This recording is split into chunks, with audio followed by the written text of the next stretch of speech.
열왕기하 25장 1절에서 17절까지 말씀 한 절씩 교독합니다. 시드기야 제9년 열째 달 11일에 바벨론의 왕 느부갓네살이 그의 모든 군대를 거느리고 예루살렘을 치러 올라와서 그 성에게 하여 진을 치고 주위에 토성을 쌓으매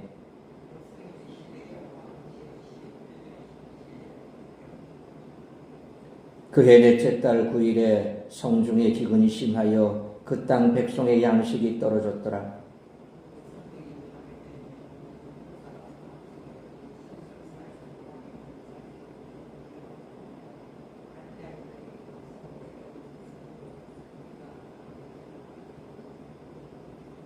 갈대아 군대가 그 왕을 뒤쫓아가서 여리고 평지에서 그를 따라잡음에 왕의 모든 군대가 그를 떠나 흩어진지라.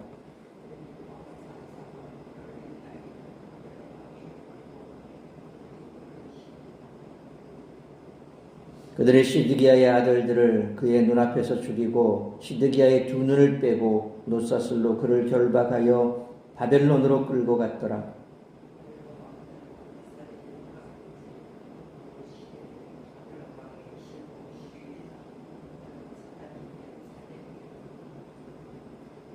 여호와의 성전과 왕궁을 불사르고 예루살렘의 모든 집을 귀인의 집까지 불살랐으며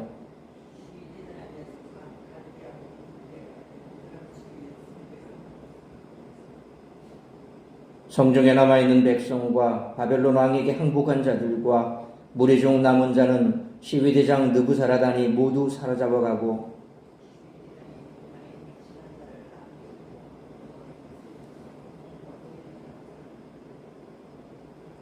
갈대아 사람이 또 여호와의 성전의 두 놋기둥과 받침들과 여호와의 성전의 놋바다를 깨뜨려 그 놋을 바벨론으로 가져가고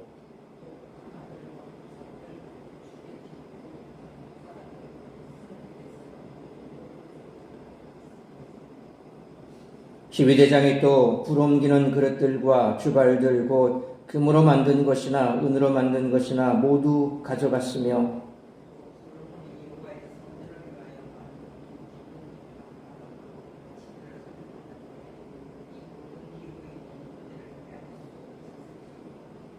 (17절) 같이 읽습니다. 그 한 기둥은 높이가 18규빗이요 그 꼭대기에 논머리가 있어 높이가 3규빗이요 그 머리에 둘린 그물과 석류가 다 놋이라. 다른 기둥의 장식과 그물도 이와 같았더라. 아멘. 유다를 향한 하나님의 심판은 멈추지 않습니다. 이미 이전에 유다의 많은 백성들이 바벨론의 포로로 끌려갔지만 시드기야 시대에 바벨론의 총공세가 다시 한번 가해져 예루살렘은 멸망하고 백성들은 포로로 잡혀갔습니다.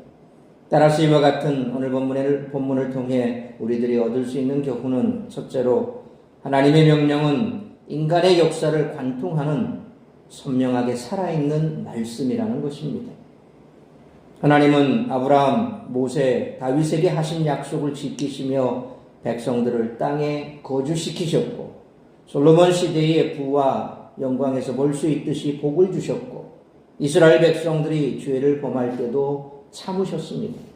이 모든 과정에서 하나님이 명하신 분명한 삶의 규칙, 곧 언약에 충실하지 못하면 처벌을 받는다는 규칙은 흔들리지 않았습니다.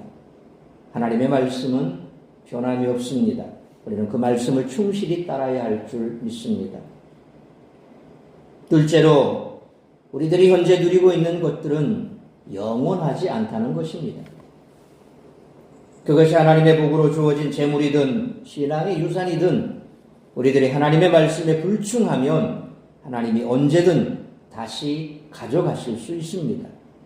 이스라엘 백성들이 가나안 땅에서 치르던 정복 전쟁도 하나님의 전쟁이었으며 솔로몬이 성전을 지을 때 필요했던 재물도 하나님이 보내주신 것이었습니다. 시드기야가 여리고 평지에서 사로잡힌 것은 이제 이스라엘 백성들이 불순종의 결과로 아무것도 가진 것이 없었음을 상징적으로 보여줍니다. 우리들은 현재 누리는 것들을 오만하게 주장하지 말고 겸손히 은혜에 감사해야 할 줄 믿습니다. 셋째로 하나님은 심판을 엄중하게 실천하신다는 것입니다. 24장부터 이어진 25장의 말씀은 모든 백성들이 포로로 끌려갔다고 강조합니다. 우리들이 죄를 깨닫지 못하면 심판은 예외 없이 당도합니다. 그러므로 죄로부터 속히 돌아서는 우리 모두가 되시기를 축원합니다. 오늘 본문은 예레미야 52장 1절로 11절과 거의 내용이 일치합니다.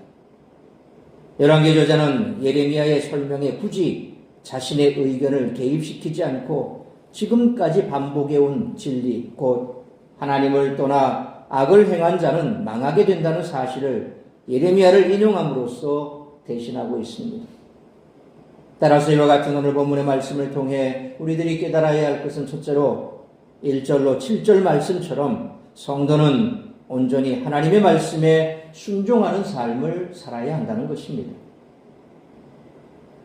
1절로 3절 말씀처럼 주전 587년부터 586년 시드기야 9년 10월부터 11년 4월까지 약 1년 6개월 동안 예루살렘은 바벨론에 의해 포위당하여 성 안에는 먹을 것이 없었습니다.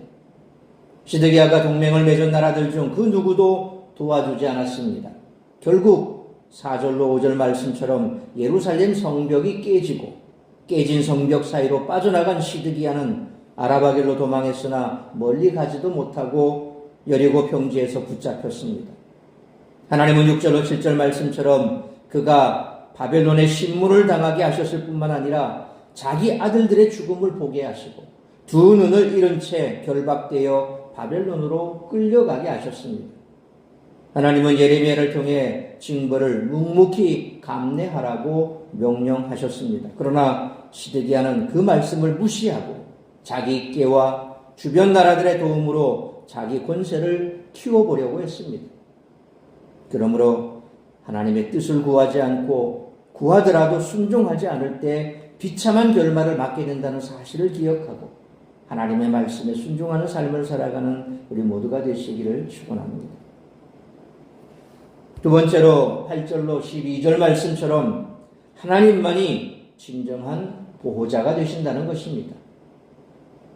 예레미야 7장 4절, 20절 그리고 오늘 본문 8절로 10절 말씀처럼 느부갓네살 19년은 시드기야가 붙잡힌 해 곧 주전 586년입니다. 예루살렘 성이 뚫리며 왕이 붙잡혔고 느부사라단에 의해 예루살렘은 완전히 파괴되었습니다. 수많은 거짓 선지자가 여호와의 성전은 결코 무너지지 않으리라 외쳤지만 예레미야의 경고와 같이 성은 허무하게 파괴되고 더럽혀졌습니다.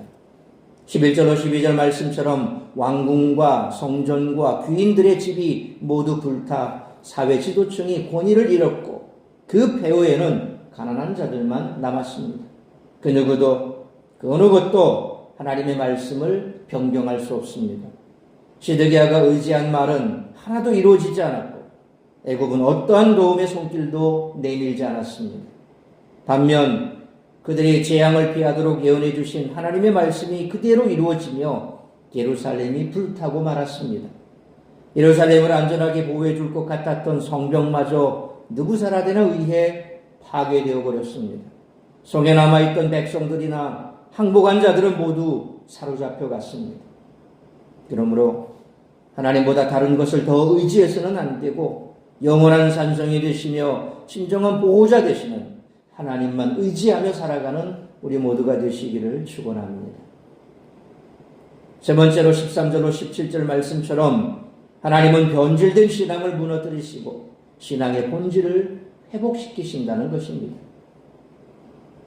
13절로 17절 그리고 열왕기상 7장 15절로 26절 말씀처럼 솔로몬이 성전의 위엄을 위해 만들었던 두 녹기둥, 높바다, 받침이 모두 해체되어 바벨론으로 옮겨졌습니다. 또한 18절로 19절 말씀처럼 제사에 사용됐던 여러 녹기구와 금, 은 기구들이 다 바벨론으로 옮겨졌습니다. 이 모든 것은 하나님이 이스라엘에게 베푸신 풍요와 위엄을 상징하는 것들이었습니다. 사람들은 그것을 보며 하나님이 그 은혜를 거두지 않으시리라 기대했지만 결국 모두 파괴되고 빼앗겼습니다.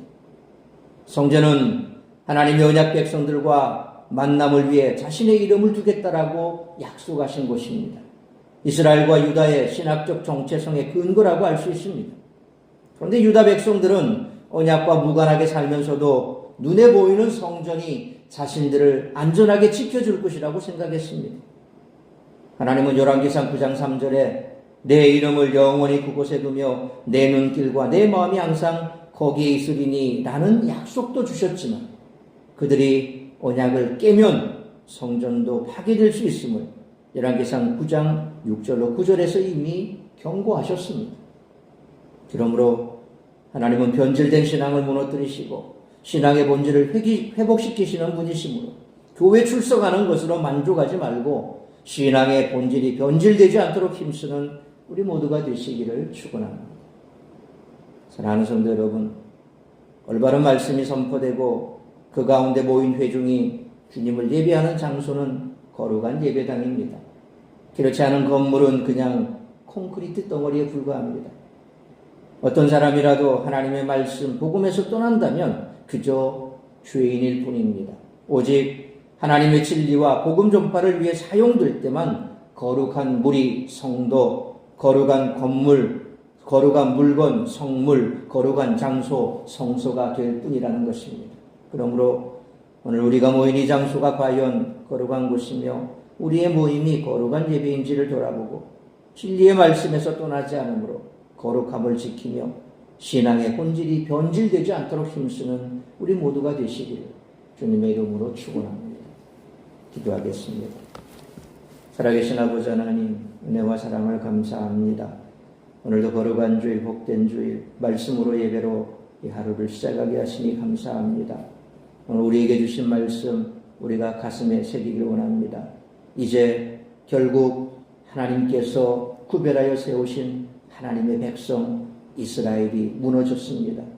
그들이 그렇게 끌어안고 그것만 바라보면 살아날 것 같았던 성전도 파괴가 되고 성벽도 무너지고 모든 백성들은 다 바벨론의 포로로 끌려가는 안타까운 현실을 바라보면서 우리가 온전히 하나님의 말씀에 순종하지 않으면 결국 그 모든 것들은 우상에 불과하고 그리고 그 모든 것들이 자신들을 보호해주지 못한다는 사실을 다시 한번 깨달아야 할 것입니다.